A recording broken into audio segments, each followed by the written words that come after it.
Hi, we're taking a break with Kyle. Chris. of Gayt. Gayt. Gayt. Gayt. Gayt. All right. Sup, y'all? Hi. How's it going? Good. How are you?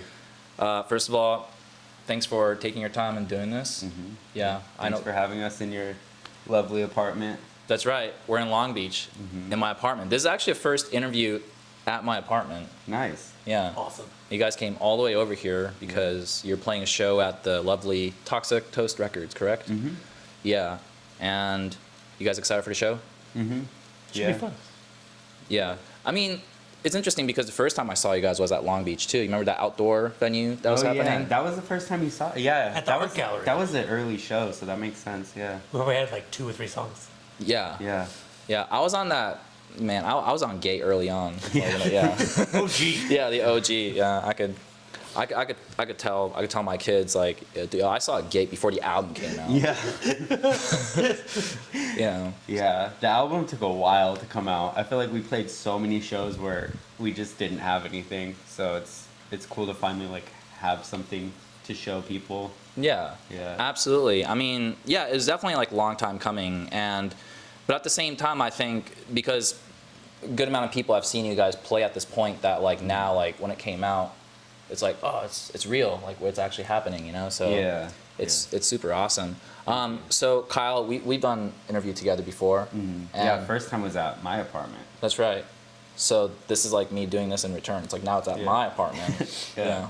So it's cool that like we're doing it. And in that case, it was like a versus self interview, and I really had a good time, and I feel like I got to know you very well. And Chris, this is my first time doing an interview with you. You know. Yeah.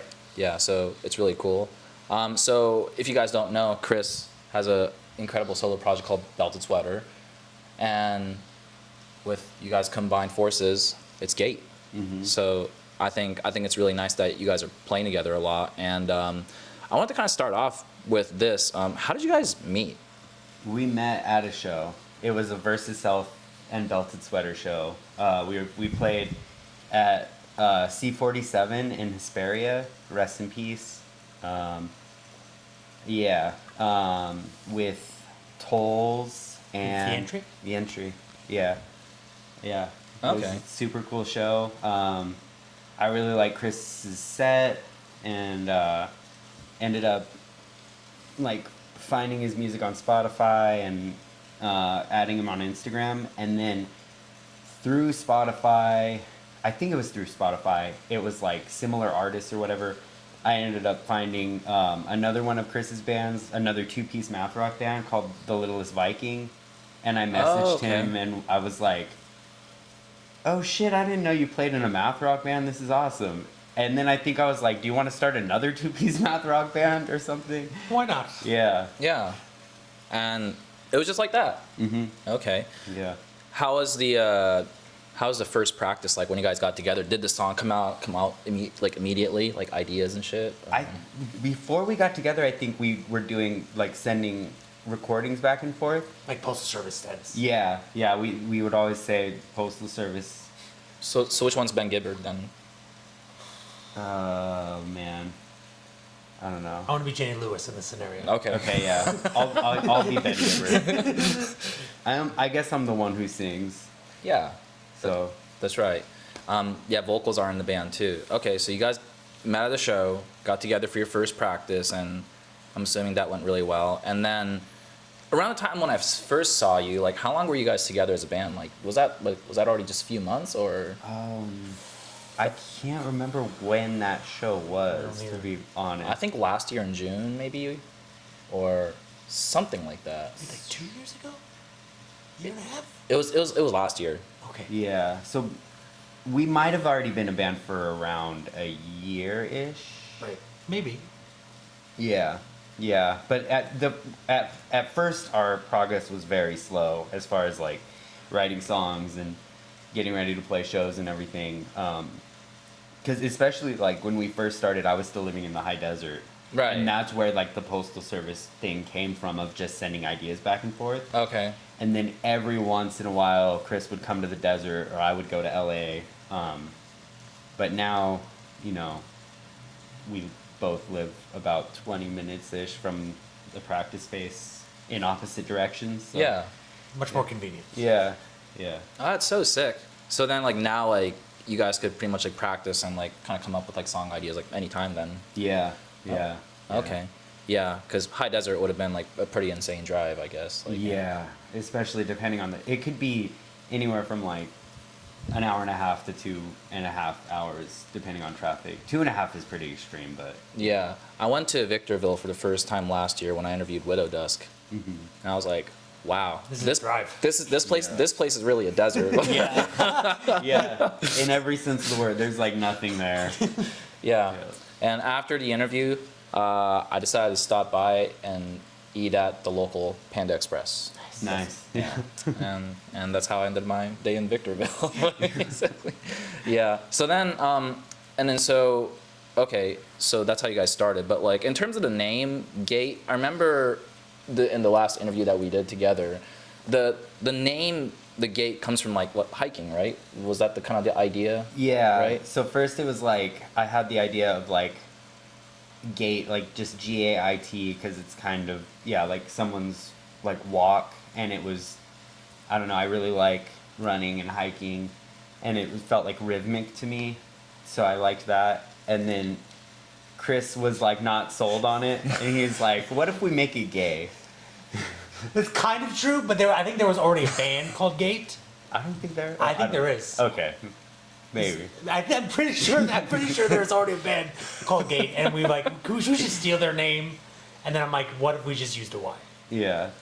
Yeah. That's it. I think that's very like creative, because like and also like, what is it called? It's a combination of like gay and they in a way. Like, I've thought of that too. Yeah. Yeah. Yeah. yeah, but I don't know if that's like It was not intentional. It was not but- intentional. But it definitely, like, when I see it, sometimes that comes to mind. yeah, because I know for a fact that you like hiking. Are you a fan of hiking, Chris? Begrudgingly, yes. Okay. So I don't get heart disease, yes. Okay. Do you guys bond and come up with song ideas by going on hikes, or We've No. never gone together. No, you What? probably go much faster than I would. we gotta make Yeah. that happen then? Yeah.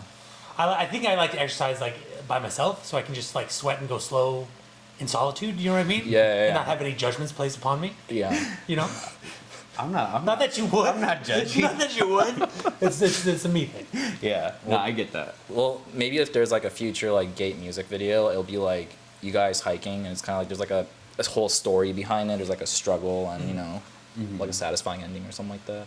Just an idea. Some character growth. Yeah, character growth. There we go. Story arc. Yeah, exactly. You know, and so you guys released the album late July, and I really enjoy it. I feel like whatever you guys have been playing live really came through, and also like quite a bit of the vocal stuff that you did too is like, it's really awesome. I like how like the vocal is like very front and center, while like kind of everything's kind of like in the background. You know.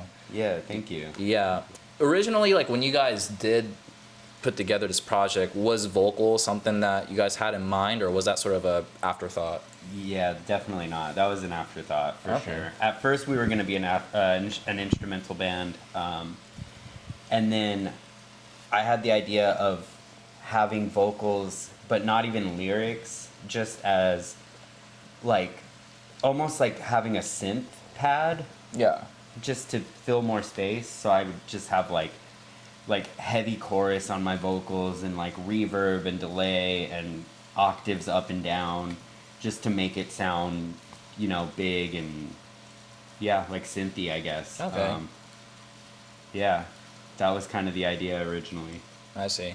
Yeah. And because it does feel very synthy, especially like because I think like my favorite song on the album, here, I actually wrote it down, but the color and accord. Mm-hmm. I would say it's probably the longest. Would you say that's the longest track on the album, or? Yeah, for sure the longest track, and it's competing like so. It's like the first two tracks are almost like the same song, and I think it still might be longer than those two combined tracks. I'm not sure on that though. I think it might be. Yeah, because it's about 6 minutes in, but it doesn't feel like 6 minutes. It's kind of like zips by because of like, again, very progressive sounding. It's very like, you know, again, like I'm a singy-songy guy, so like, you know, I kind of like that melodic stuff that you added in there too. And you can sing, man. Like it's cool. Yeah, It's thank you. It's cool that it's in there. Also, another one of my favorite track, I would say No More MX Cutie. Mm-hmm. Yeah. No more Mixed Nice Cutie. Mix Nice. Oh, that's what Mix Nice Cutie. Yeah, Okay. it's basically like the non-binary version of Miss or Mister. Oh, really? Okay. Yeah, yeah. Gotcha. Yeah.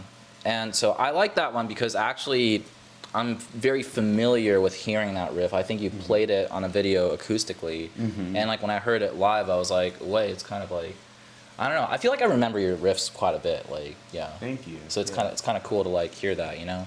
And so I would say like those two songs for sure are the ones that like really kind of stuck out. But it's funny because like the one song is like next to each other. So Yeah, yeah. yeah. So it's kind of nice. Did you guys self-produce this thing, self-recorded the album? No, Chris's friend, David David Benitez. Benitez, recorded it at his home recording studio for us. We call it the CNC Music Factory. We're Okay. trying to make him give it that name. It hasn't stuck yet. CNC Music Factory? Yeah. Okay. Yeah, that's where It's in you Culver record City. like pretty much everything, right? Like you've done like Littlest Viking stuff there, and like Belted Sweater drums there, and Yeah, for sure. I did vocals there for Belted Sweater. Me and Ruben record there all the time. yeah, yeah. So yeah, we did tracking there, and then Will Killingsworth at Dead Air Studios did the mixing and mastering.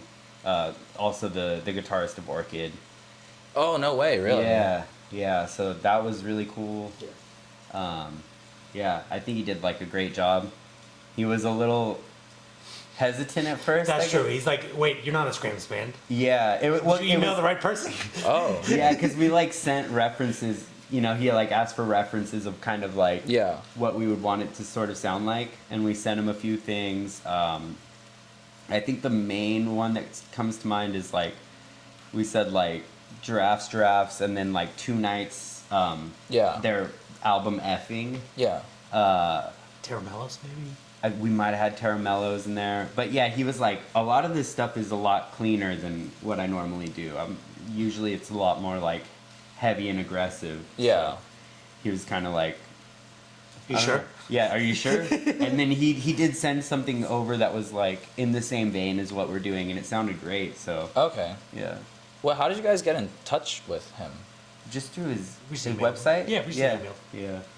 Okay, so it wasn't like you met him at like an Orchid show or anything like that? No, Okay. no, yeah, he does a lot of mixing and mastering. I didn't know that, okay. Yeah, he's like, yeah, for what he does too, it's like super reasonable prices and stuff. Okay. Yeah.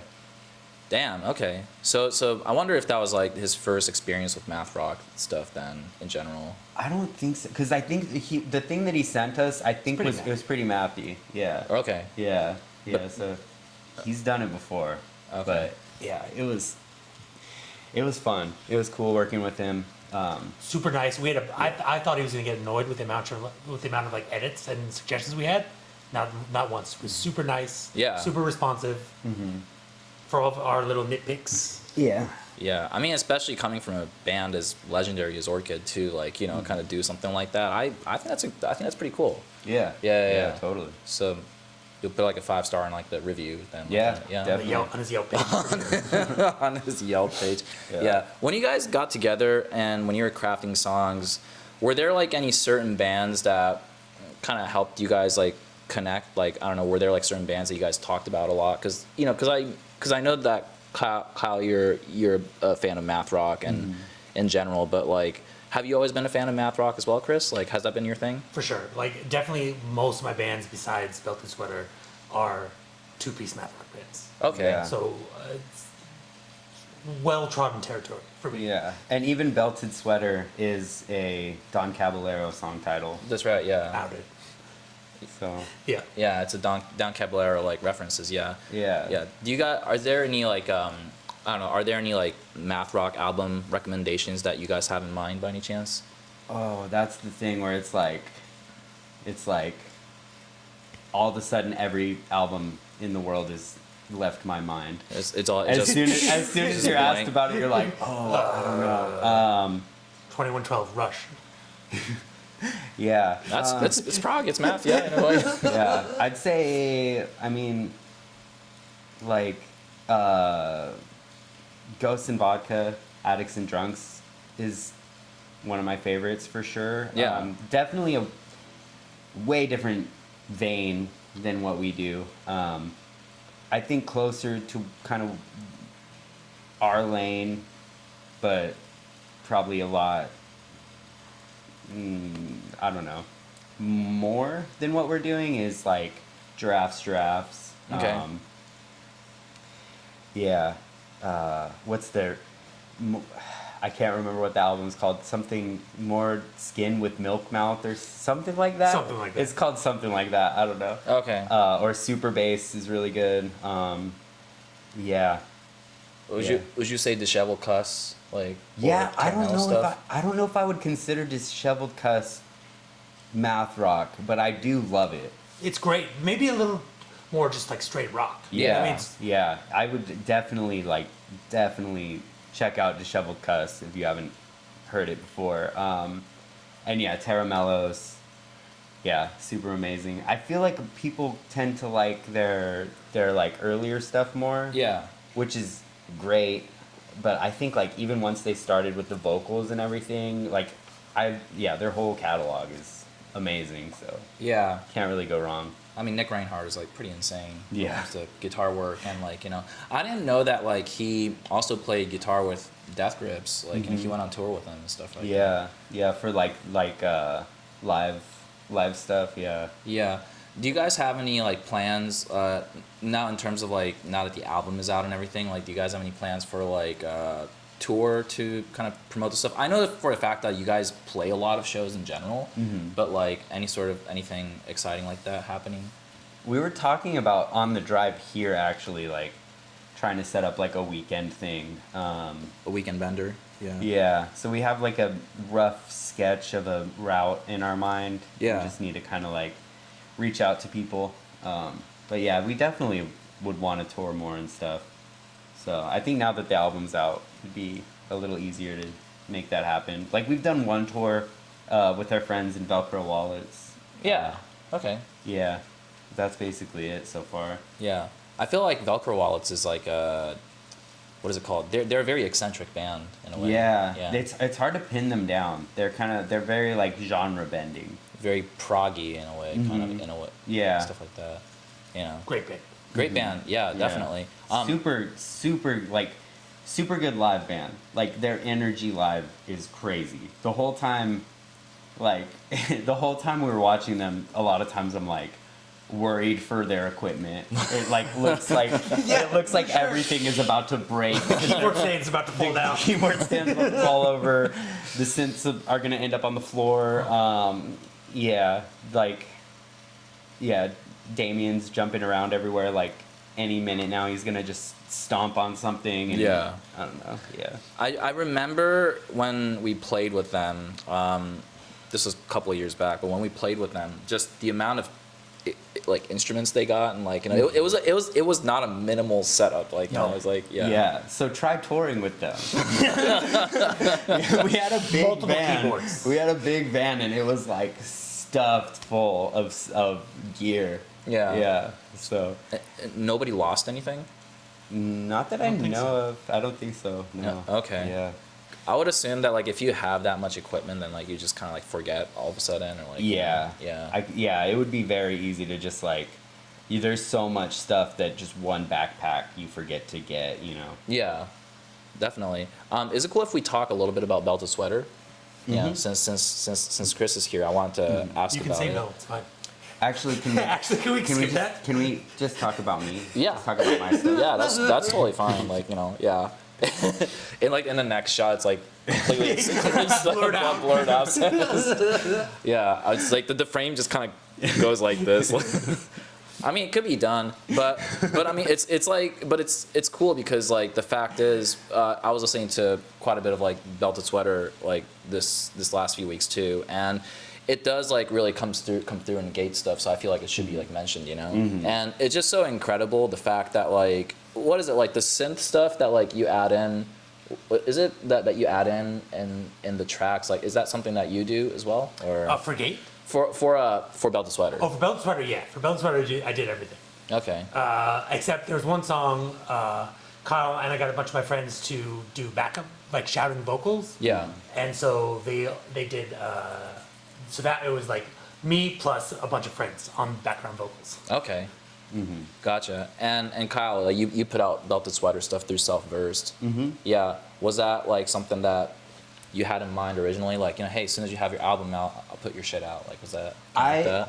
I don't think I ever said that, but I did offer to put out tapes for, like The first record? The first record that was already out. Yeah. But he already had tapes, so Okay. yeah, Shout out local Deadbeat, yeah. who put out the tapes for me. Yeah. I think my favorite song is called Queer Joy. Okay. Yeah. I like that song. I've yet to play that live. I want to. But there's like a minute long like sort of like synth breakdown in the middle Yeah. that I feel like would be awkward live. That like if it's not, because a lot of times we're playing like DIY places Yeah. that might not have the best sound system. Yeah. So if like it's just me live with drums and tracks, so I feel like it might just sound like the song's over. You know what I mean? So you need some sort of like movement. and, Yeah, like, kinda exactly. make I'll things just going, do yeah. like a fucking drum solo or something. Or I don't know, like if there's just like a synth break or something, it'll just be cool if you just put your like hand in the air with like a stick, just kind of twirl it. I can't do that. I can't do the drum line Nick Cannon. I've tried. Oh, Nick Cannon, there we go. Exactly. Yeah, the OG drum guy. Yeah, he's the real like math rock drummer right there. Yeah, I think that's a fair statement. It is, yeah. But so actually, I looked up some of the interviews that you've done for like the Belted Sweater stuff, which I thought was like really cool, and I could probably like relate with like the Gayt stuff too. But you said something about like how the record was about what you see and what you want to see in the LGBT community. For sure. It was something along that line, right? Would you be able to kind of like expand on that a bit? For sure. Like specifically, there's a song about like pride parades and like corporate sponsors of pride, and keep cops out of pride, that sort of thing. So it's basically like the assimilation of queer culture into just like mainstream culture, which honestly now it seems like a nice thing, right? Right when everything's under attack now, when the current administration is fighting against LGBT rights, Yeah. you want to be just a normal member of society. But I feel like when you have the option to, when you're on the road to equal rights, you want to be able to make society better, not just assimilate to it. Do you know what I mean? Right, So yeah. that's kind of what I was thinking about, is not just trying to join mainstream culture, but trying to make it better, Right. more inclusive, et cetera, et cetera. I see. Yeah, that is true, huh? Because the whole thing about equality, but also at the same time, like having like sponsors and like these like the involvement of cops and stuff like that. It's almost sort of like the polar opposite thing is like kind of like coming into like kind of ruined that a bit. Like Exactly, like Bank of America pride pens. Like nobody needs that. Yeah. You know what I mean? Yeah. But now with right-wing politicians trying to shut down just pride in general, like the pride pen doesn't seem like a bad thing, but it wasn't enough to begin with. You know what I mean? So it was like an empty gesture to begin with. So now that we're under attack, how do we fight back, and how do we make things better once we've fought back? If that makes sense. I see. Yeah, I think that's why music is basically like the best way to like express that. So. Yeah, I just want to shout over dance beats. Yeah, but also I think it's really nice because like especially what you guys represent in the band too. Like not only speaks instrumentally, but like just representation is like really important. And because even being in this scene, like just checking out different bands, there's quite a bit of like as you guys know, that there's quite a bit of LGBT representation in there. Yeah. Yeah.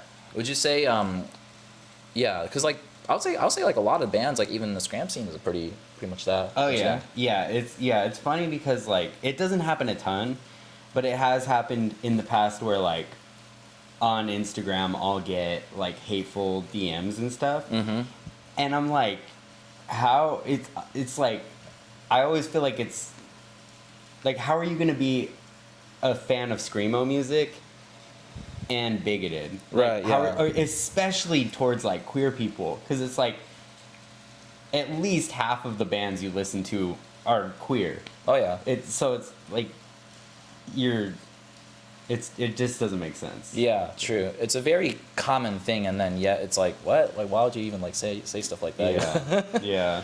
Yeah. Is the I was wondering, is the Toxic Toast record show that's happening? Is that like, are all the bands like in that representation, or is that like a? I don't know. Yeah, I don't know think either. so, but I don't know. Okay, because I remember overhearing somebody, like when I was there at one time, saying that like they put on shows for like, you know, kind of like bands in that representation, but maybe I'm This show talking out my specifically, ass. I don't know. Yeah. But I did play a show there like 2 weeks ago that was like a queer punk showcase kind of thing. Oh, nice, And that okay. was all like queer punk bands. Okay, yeah. Are there any like LGBT represented like bands like in the scene that you guys enjoy, like that you know of? Yeah. Let's see. The It's- Groans are great. Names of Our Friends. Yeah. Names of Our Friends, yeah. Yeah, Names of Our Friends is great. I feel like every time I get asked about bands, albums, they're all just gone out of my Yeah, brain. for sure. Trap Girl's really good. Is Journal? Yeah, Journal. Yeah. Yeah. There we go. Journal is great. Oh man. I'll probably put Epion. Yeah. Yeah. Yeah. Epion, yeah. Yeah. I just checked them out recently, actually. They're sick, huh? Yeah, and I'm like, it's been a band that like ever since I heard of them, it was like, I need to check that band out. Yeah. And then recently finally did and was like, why have I been sleeping on this for so long? Yeah. Yeah, super good band. Yeah, I mean, speaking of Names of Our Friends, like Senza, like anything Helena does on guitar is Yeah. amazing. So that 7-Year Waiting List. It's like a 2-person sort of like scramsy, shreddy, like project that's like just on a laptop and shrieking, and it's amazing. One of the best shows I've ever seen. Nice. yeah, RX Pink Noise. Okay. From I think they're from San San Diego. Diego, We yeah. played with them in San Diego. Yeah. Yeah, they're super cool. Fuck, I had something in my head, and now it's gone again. It happens. Like it's like when you get asked about it, it just kind of like just kind Yeah. of disappears at times, you know. But yeah, no, I think you guys listed some like pretty cool ones. If it comes in mind again, like, and you could say it out loud. I'll like say like a different question. I'll be like, oh, then you could just kinda say Oh, it like, Home is Where. oh, Home is Where. Yeah. Okay. Yeah. Oh, Record Setter. Okay. Yeah. Oh, Home is Where. Okay, they're cool. Mhm. Yeah, Yeah. that's super rad. Yeah. So, yeah, that's awesome. This is kind of like random, but like I remember when I saw you at Year Ren, we did like a little interview, and we talked a little bit about when you played Coachella, and you were there, right? For sure. Yeah, I actually wanted to ask your viewpoint, but like when you saw Kyle up there, like what was your thoughts? Just like kind of watching My heart was so big. their I was set at like, Coachella. yes. I was so proud. Yeah. Thank you. No, that must have been a pretty crazy experience for you. Like, It was yeah. crazy.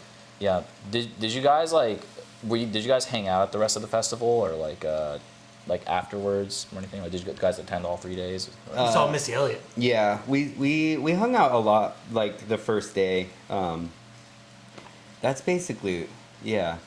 You went to only the first day? I or- went to the second day. Beta only went to the first day. Okay, yeah. But yeah, that was pretty crazy. Yeah. Like, oh, I'm playing the show with Lady Gaga. No big deal. Isn't that rad though? Like, yeah. Yeah. Hopefully for like the next like Versus Self tour, like let you go open for Lady Gaga, or like Be on her like be the support band for Lady Gaga on Yeah. the next tour. or yeah. a Chaperone, something like Yeah, that. something like I would actually I would prefer Chapel Roan. Yeah. Yeah. A battle set maybe with Missy Elliott. That would be. That'd be pretty awesome. I don't want to get my ass beat like that every fucking night. You know, I don't know if I could handle that. Yeah. So No, it's cool. It's cool. I don't know about a battle set. I'll open. Yeah. I actually brought a gift for you guys too Oh, thank you. for this interview. And would you like to see it? Yeah. Sure. Yeah. Here.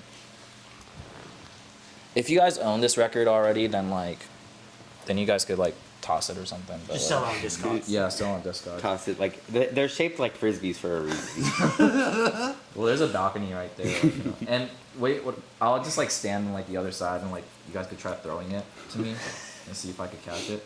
So check this out. Hey, Oh, hell yeah. Hey. That's for you guys. Sick. Thank you kindly. Hell yeah. One of the best records. Yeah. Do I like this one better or American Dawn? It's tough. I Yeah. kind of like this one. Better. I got into this one late. I got into American Dawn, World Class Listening Problem, and I think is there another one that's like blue? There's Punkgasm, which is after. Those three. Underrated. The later ones are underrated. Yeah, I got into those three first for some reason. So I got into this one way later, and it's really good. Yeah, this is a new reissue too, and like I hear it sounds like really really good, Nice. and it's on like a transparent yellow, so like it's see through. Oh, that's awesome. Sweet. Thank you so much. Yeah. Because I mean, again, it's like the whole belted sweater thing. Like I knew the Don Caballero like reference, so For sure. Mm-hmm. I definitely rip off Damon Shea a lot.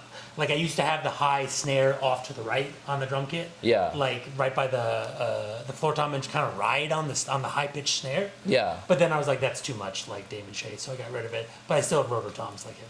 I see. Would you say he's your favorite drummer? I mean, of all time, I'd have to say Jimmy Chamberlain. But like pertinent to what I do now, I think Damon Shea is probably number one. Jimmy Chamberlain's Smashing Pumpkins one, right? Yeah. sure. Yeah.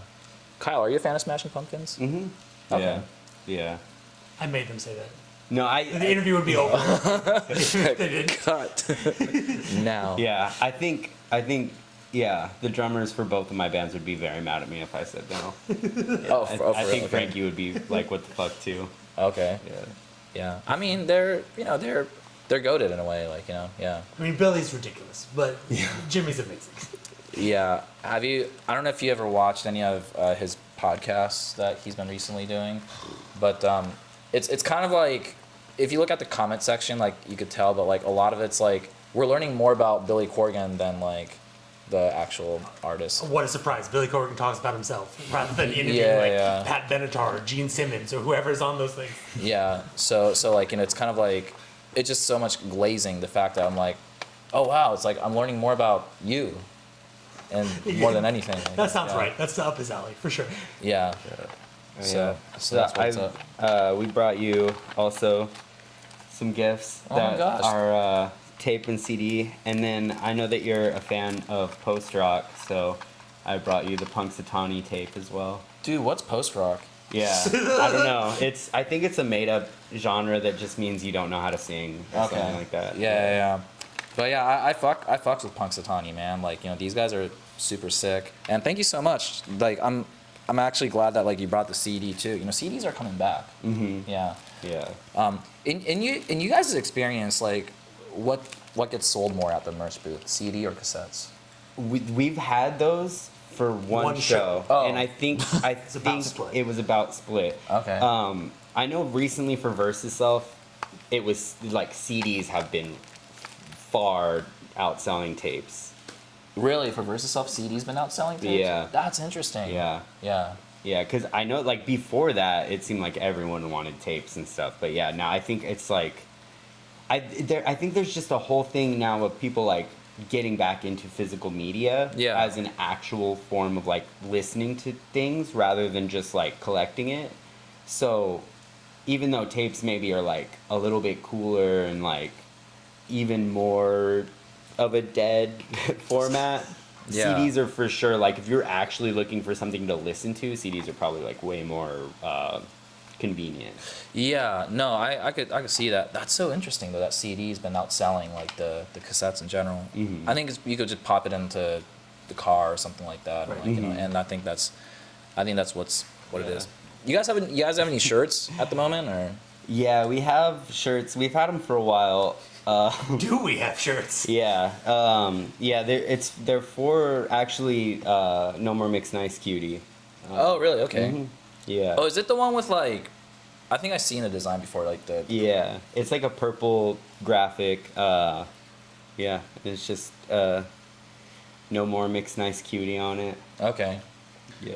Yeah. I kind of want to go back into talking about the scene a little bit. I know, hopefully I'm not going all over the place, but like actually, it's kind of interesting because this is when I was doing like a little AMA on my Instagram story. Like somebody asked me this, and I was thinking like maybe you guys could answer it because I feel like Kyle, you guys been in like the scene for like a long time and going to DIY shows and like meeting different people, and I don't know. I think this is kind of interesting, but like he asked like, what do you wish you'd see more out of the modern music scene?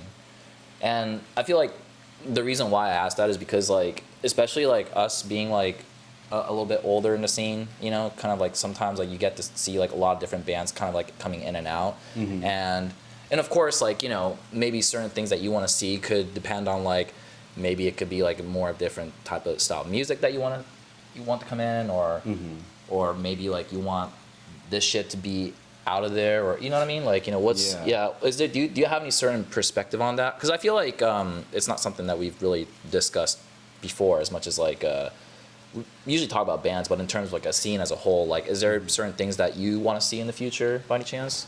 Yeah, I think the main thing is there's like a I don't know, there's a real problem with, I don't know, almost like, I'm trying to think of how to say it, like almost like borderline just like show off behavior at shows, like trying to make, Okay. I don't know, where it's like to the point where it gets destructive of like, you know, like how I was saying, we first met at a show at C47 in Hesperia, and that was like one of the only like venues there that was doing DIY stuff. Yeah. And it was a safe space and like a sober space. So it was it was either that or a house show, which most of the time is there's like, you know, a ton of drinking and, you know, other shit going on at the house shows and stuff. So as far as safe spaces, it was like it.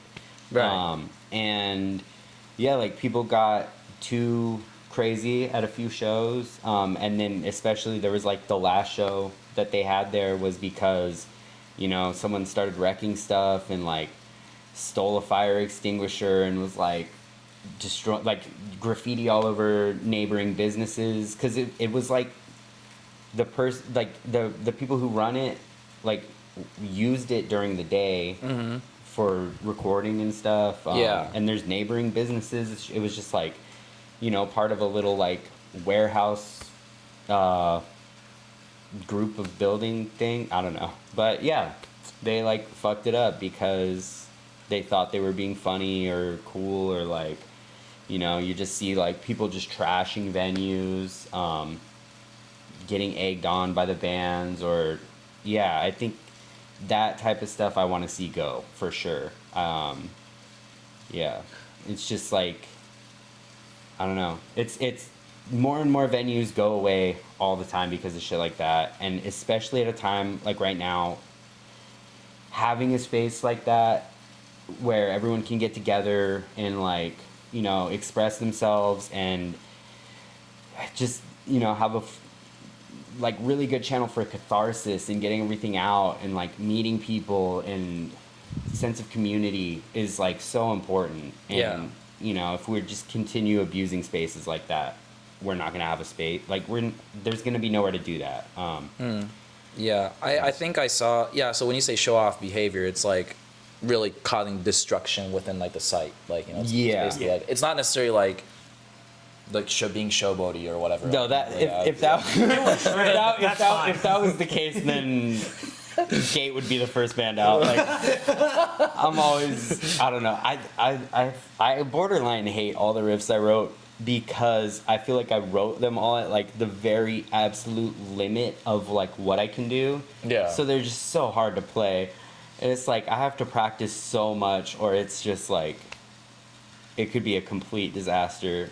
So yeah, as far as show off behavior in that sense, I don't think there's anyone more guilty than me. Yeah, I think I did recently see like the video of like a band like destructing like a spot because it was they straight up was like yo, like, you know, fucking break shit or whatever. And then I think the folks from like Car Bomber like posted that, like, if you remember, or I don't know if you saw it at all. Yeah, that's actually a pretty good friend of ours, Guillermo, who runs Car Bomber, and yeah, like in the video, you kind of like towards the end of it see him like come in and be like, Yeah. what the, like try to stop it, and yeah, he's a super cool dude, and not someone who would like stand for something like that.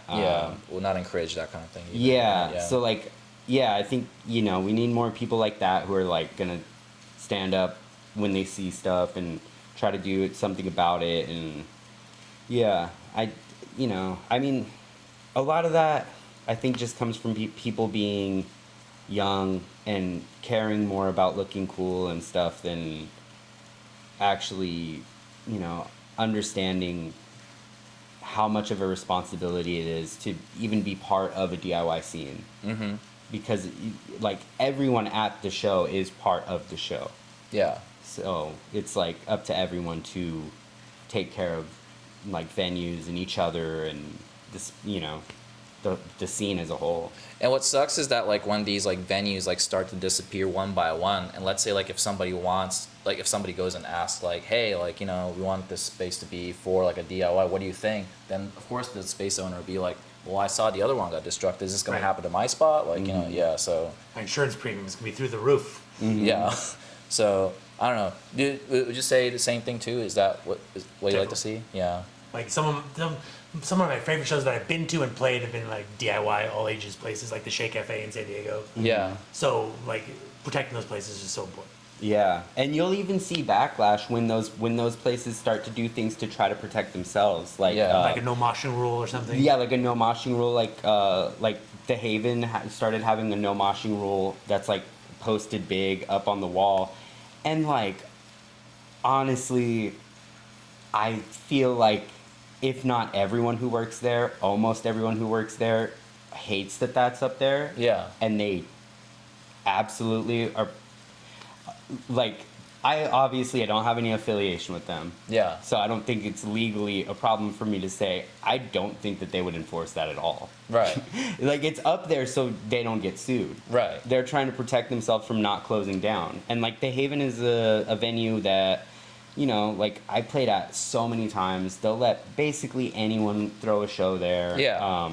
Great space. Yeah. So it's, yeah, to see them get a lot of backlash for something like that when they're just trying to protect themselves and like make sure that they can continue going on, or like when the Shea Cafe like restructured their I forgot exactly. Yeah, they restructured some stuff recently and were like kind of like doing it in a very open and community focused way where it's like, let's discuss this. Like, we feel like we haven't been doing the best job of keeping everything safe. Yeah. How can we do stuff? And just saw a ton of backlash around that.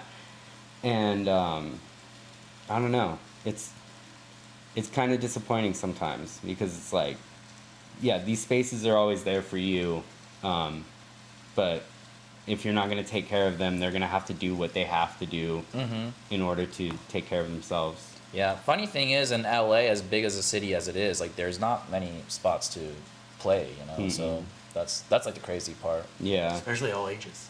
Yeah, especially all ages. Yeah. Like yeah. I know, like, you know, with power of like, you know, people like Christian and like, you know, of course Coded and stuff, like, you know, they have the power to do like Terragram and shit like that, which is like really cool, but it's not like we have access to just like, you know, perform at Terragram or whatever. Yeah. Yeah, this is not like, it's not about like the band that's just like, you know, has the traction to be able to do it, but it's just everybody, like, you know, that's yeah, it's about the inclusion of all that, you know. So yeah, and no band would get to a point where they're able to play the Terragram or without DIY spaces. Right. You know, like, yeah, DIY spaces are the most important part of music, probably. Like, yeah. Okay. No, I think you make a really good point. Like, you know, so I think we should switch off the show off destructive behavior to show off on a riff. Like, I think we should. Yeah, show off on a riff. Show off on how compassionate you could be towards each other instead of on how much you can crowd kill and Yeah. and See some stage quarrels. destroy the venue. Yeah. Show off like show off how you could like help clean up fucking trash at the end of the show or something. That's true. Yeah. Do you guys did you guys mosh a lot when growing up and going to DIY shows, doing stage dive and stuff like that? Was that your thing? I've never been a stage diver because I've always felt like I was too heavy. Also, I didn't go to very many shows with the stage. But yeah, I grew up like in like a very like most of the shows I went to were like ska versus punk. So there was definitely Awesome. a lot of skanking and yeah, like a lot of circle pits. Yeah. There we go. Yeah. What about you, Chris? Were you a mosher? I would do it at like the very first shows I went to when I was like 16. Yeah. But then I was like, wait a minute. This is kind of bro-y and kind of, you would see like the big dudes like try to like intentionally hurt smaller people for no reason. I'm like, this is kind of lame. Why am I doing this? Yeah. I see that. I enjoyed moshing at the time. Well, I can't really do it anymore. Maybe like few songs for bands that I really like, but like stage diving I've always been afraid of because one, I don't want to hurt myself. I'm gonna kill someone. I'm not gonna stage dive. Yeah. Like I'm gonna paralyze like Yeah, five exactly. people or something. No way. Yeah. I don't know why people are so fearless in doing it. I mean, look, go for it if you're gonna do it. I mean, it definitely makes the show like interesting in a way, but like being at your Renaissance was insane. I mean, the amount of people that was stage diving for that. Like, Yeah, speaking of that, shout out Stella. I saw Joe from Stella do the most insane move I've ever seen anyone do and like pay pretty dearly for it. Like he was okay, but I saw him at, I can't even remember what band it was for. Yeah. But I just saw him like run across the stage and like jump off and just like completely like go rigid. Like he looked like a whale jumping out of the water. And then just like land directly on his head and like nobody caught him. And it was, oh my god. I was up on the balcony watching it and I was just like, oh my, like I was so worried for him. And I actually saw my friend Elias like helping him over to go get help and stuff. And then I saw him later and I was like, are you all right? And he's like, oh yeah, that was my bad completely. Like but yeah, that shit. Yeah. You should set up a chiropractor at the merch booth. Yeah, I was Get 10%. I was pretty worried because it looked bad, but Like, wait, so he landed straight on the head on the floor, like, what? How? What? That's crazy. and he like launched himself. Like Yeah. he got a lot of air and distance. Wait, but what set was he doing it for? I can't remember. Yeah. It wasn't the Stella set though. It was like some other band. He was just stage diving. That'd be awful if it was his own set, and after he's done, he goes to jump and nobody just catches him. Like, He's got to play the rest of the set with the limp. we're gonna cut the set short now. Like, yeah, I see. But I don't know. That seems crazy though. Yeah, but I'll never stage dive. That's a little too. I have work to do. Yeah. Yeah. Yeah. My knees are nearly 35 years old at this point. They don't have much stage diving in them. Yeah, capacity wise, right? Let me check on the time real quick so that way, like, you know, I'm not gonna keep you for too long. But 7:25. Is it cool if I ask about one more thing and then like maybe we can keep going because I kind of like this discussion. So recently I made a video about AI and how it's been taking over the streaming services quite a bit.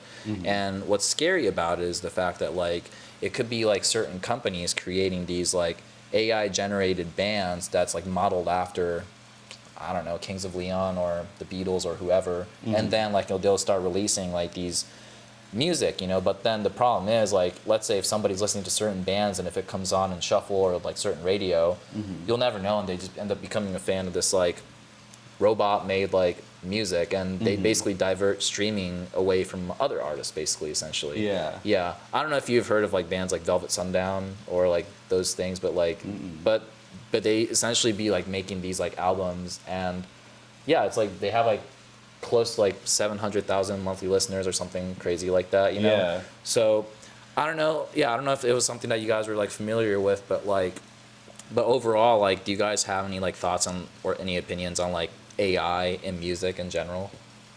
Yeah, I think AI, obviously it's very wasteful.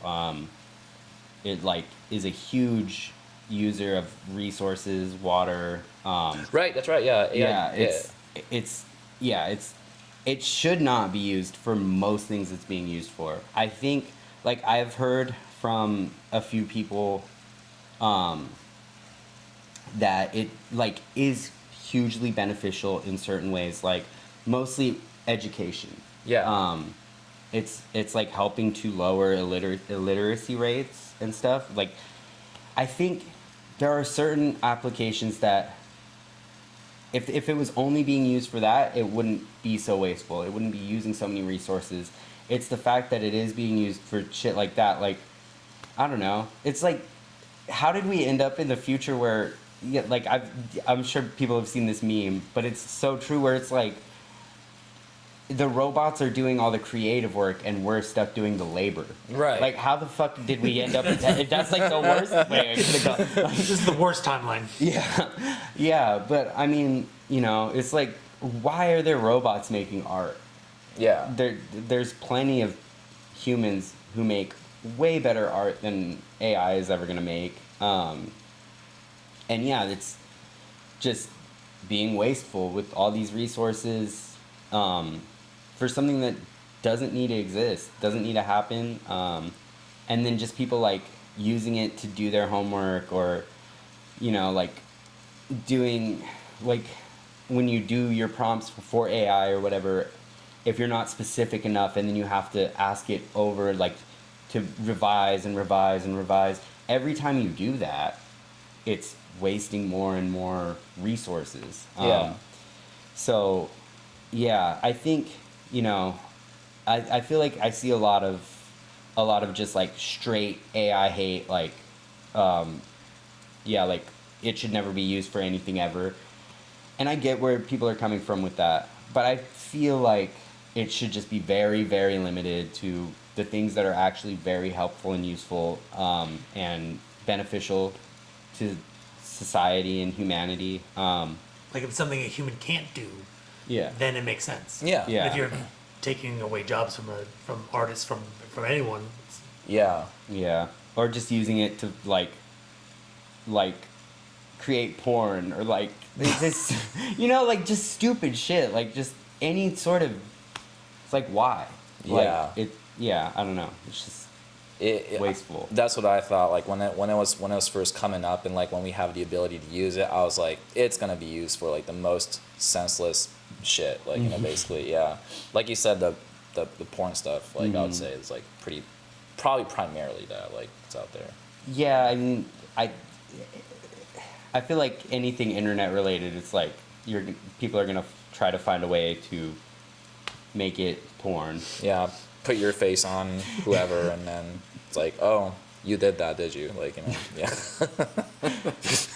Yeah. Well, I'm hoping that there's not going to be an AI model of like Gayt coming through and then like creating. They're going to be called Gayt 2 or something like that, or Yeah. Gate creepers. Gate creepers. if they take Gate Lord, I'm gonna be very annoyed. Yeah, if they're called Gate Lord, it's over. We'll Yeah. sue them. But honestly, more power to them because that's a great name. Yeah. It's a Gate Lord, but then like when they create the AI generated video, it's like you guys, except it's a polar opposite. You're playing the drums and then you're playing the guitars. Like, Yeah. yeah. So let's hope that's not gonna happen. But I really like your take though on that, because like I feel like it's very insightful, and I think people need to understand that it is a wasteful thing to do. Like, you know, yeah, resource wise. So I want to get to the final question. Again, thanks for taking your time, because I know you guys have a ultimate showdown coming up. What do you call the this is something that I don't know if I asked you this like when we did the interview together the first time, but I basically wanted to ask you guys, like, you know, what encourages you guys to keep playing music?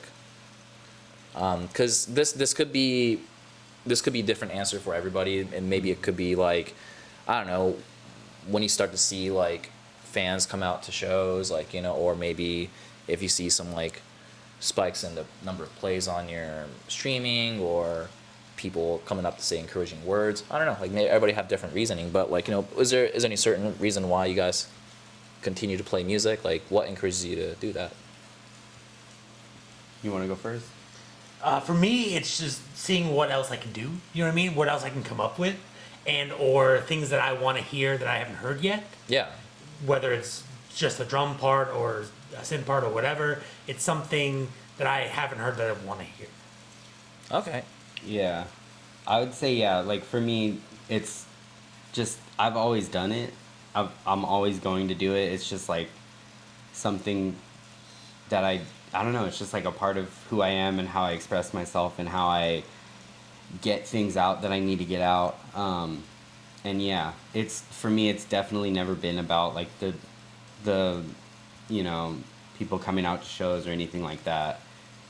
'Cause yeah, like my whole life, no one was coming to the shows until like very recently.